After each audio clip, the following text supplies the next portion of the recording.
Hi అండి, అందరికీ నమస్కారం. Welcome back to my channel.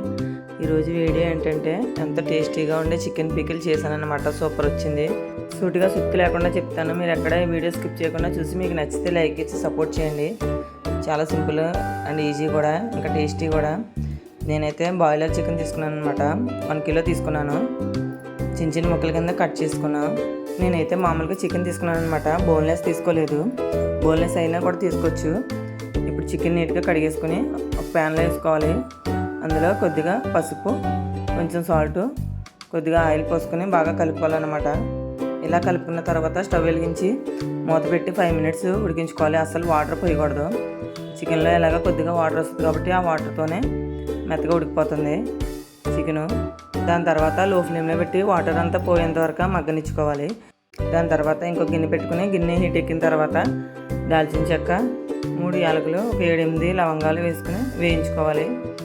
దాని తర్వాత ఒక 2 స్పూన్స్ ధనియాలు కూడా వేసుకోవాలి.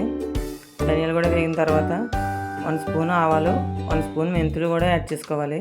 1 స్పూన్ జీలకర్ర బాగా వేయించుకోవాలన్నమాట, కలర్ చేంజ్ అయ్యేంత వరకు. దాని తర్వాత పక్కన పెట్టుకోవాలి. ఇవన్నీ మిక్సీ పట్టుకోవాలన్నమాట చల్లారిన తర్వాత. ఇప్పుడు వేరే గిన్నె పెట్టుకోవాలి. అందులో 1 కేజీ చికెన్కి 1/4 కిలో ఆయిల్ యాడ్ చేసుకోవాలి. ఆయిల్ హీట్ ఎక్కిన తర్వాత మనం ముందుగానే మగ్గించి పెట్టుకున్న చికెన్ని ఆయిల్లో వేసేసుకొని బాగా వేయించుకోవాలన్నమాట. ఆయిల్ మొత్తం అంతా ఒకసారి వేసేయచ్చు, కాకపోతే నేను సరిపోతుంది అని కొద్దిగా వేసాను ముందు. 1/4 కిలో యాడ్ చేసుకున్నాను. ఇది 1/2 కిలో ప్యాకెట్. ఆయిల్ వచ్చి వేరుశనగ నూనె తీసుకుంటే బాగుంటుంది. ఏ పచ్చడికైనా సరే వేరుశనగ నూనె కానీ నువ్వుల నూనె కానీ. నేనైతే మ్యాక్సిమం వేరుశనగ నూనె వాడతాం. ఇప్పుడు చికెన్ని ఆయిల్లో బాగా ఫ్రై చేసుకోవాలన్నమాట. మనం చికెన్ ఫ్రై చేసుకుంటాం కదా, అలాగా చికెన్ గట్టి పడేంత వరకు బాగా వేయించుకోవాలి. ఇలా వేయించుకున్న తర్వాత అప్పుడే దంచి పెట్టుకున్న అల్లం వెల్లుల్లి పేస్ట్ ఒక 4 స్పూన్లు యాడ్ చేసుకోవాలన్నమాట 1 కిలో చికెన్కి. ఈ అల్లం వెల్లుల్లి పేస్ట్ బాగా చికెన్కి పట్టేంత వరకు వేయించుకోవాలన్నమాట. ఇప్పుడు స్టవ్ ఆఫ్ చేసుకుని మనం ముందుగానే మిక్సీ పట్టుకున్న ఈ పౌడర్ని, గరం మసాలా పౌడర్ని ఇందులో వేసేసుకోవాలి. ఇది వేడిగా ఉండగానే వేసుకోవచ్చు. ఒక 100 గ్రామ్స్ కారం యాడ్ చేశాను అనమాట. కారం వచ్చేసి 3 మ్యాంగోస్ మిర్చి పౌడర్ అయితేనే బాగుంటుంది పచ్చడి కూడా. ఉప్పు వచ్చేసి కళ్ళుప్పు తీసుకుని ఎండలో పెట్టుకుని మిక్సీ పట్టుకోవాలి. సాల్ట్ యాడ్ చేసుకోకూడదు. ఇది మన రుచికి తగినంత వేసుకుంటే సరిపోతుంది. మ్యాక్సిమం మీడియం సైజు గ్లాస్తో 1 గ్లాస్ కారం, అందులో హాఫ్ ఉప్పు వేసుకుంటే సరిపోతుంది అన్నమాట. ఇంకా కావాలనుకుంటే కారం యాడ్ చేసుకోవచ్చు. ఇవన్నీ బాగా కలిసేంత వరకు కలుపుకోవాలి.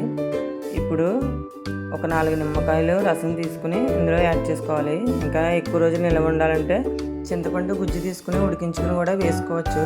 కానీ తినకుండా వండేస్తే ఎన్ని రోజులైనా నిల్వ ఉంటుంది, కానీ పిల్లలు ఉన్న ఇంట్లో అన్ని రోజులు ఎక్కడ నిల్వ ఉంటుంది చెప్పండి.